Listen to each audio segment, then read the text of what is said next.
मंडळी, मी नेहाज महाराष्ट्र व्लॉग्स या माझ्या मराठी यूट्यूब चॅनलमध्ये तुमच्या सर्वांचं स्वागत करते।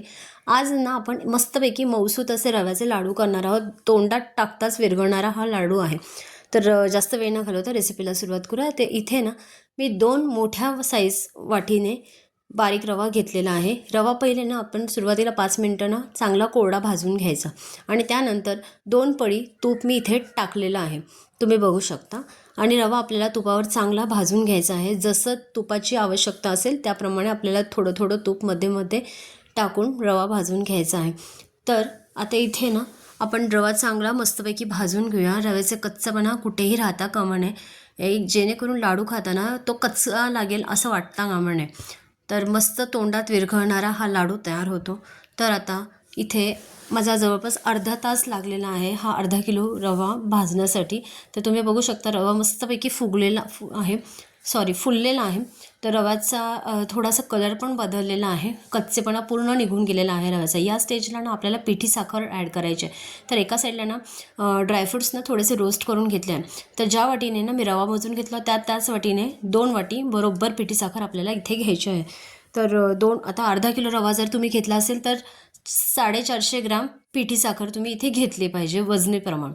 तर आता या स्टेजला गॅस बंद केलेला आहे आणि पिठी साखर एकजीव करून घ्यायची आहे आपल्याला रव्यामध्ये।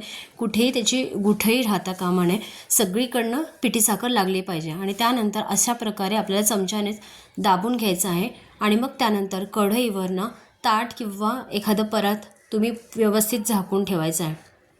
तर आता 10 मिनटं हे रेस्ट करायला ठेवलं होतं। 10 मिनटानंतर ना याच्यामध्ये हे ड्रायफ्रूट्सचे तुकडे भाजलेले आणि वेलची पावडर आपण ॲड करणार आहोत।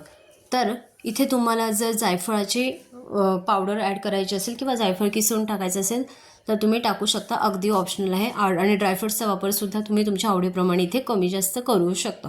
तर आता व्यवस्थित ना ड्रायफ्रूट्स आणि वेलची पावडर टाकल्यानंतर ना आपल्याला हे सर्व मिश्रण एकजीव करून घ्यायचं आहे मस्तपैकी।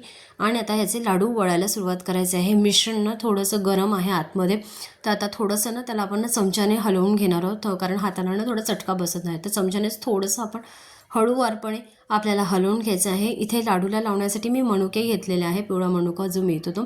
आणि त्यानंतर अशा प्रकारे आता आपल्याला लाडू वळवून घ्यायचा आहे। तर आता लाडू वळताना सुद्धा जरा हळूवारपणे वळावं लागतं, कारण हे खूप नाजूक काम असतं लाडूचं। तर इथे तुम्हाला जर तुपाची आवश्यकता वाटत असेल ना लाडू वळताना, तर तुम्ही अगदीच तुपाचा वापर इथे करू शकता।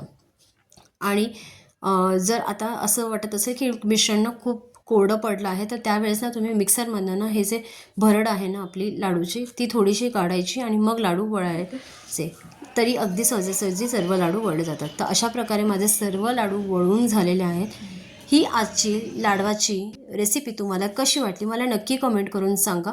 जर व्हिडिओ आवडला असेल तर लाईक, शेअर, सबस्क्राईब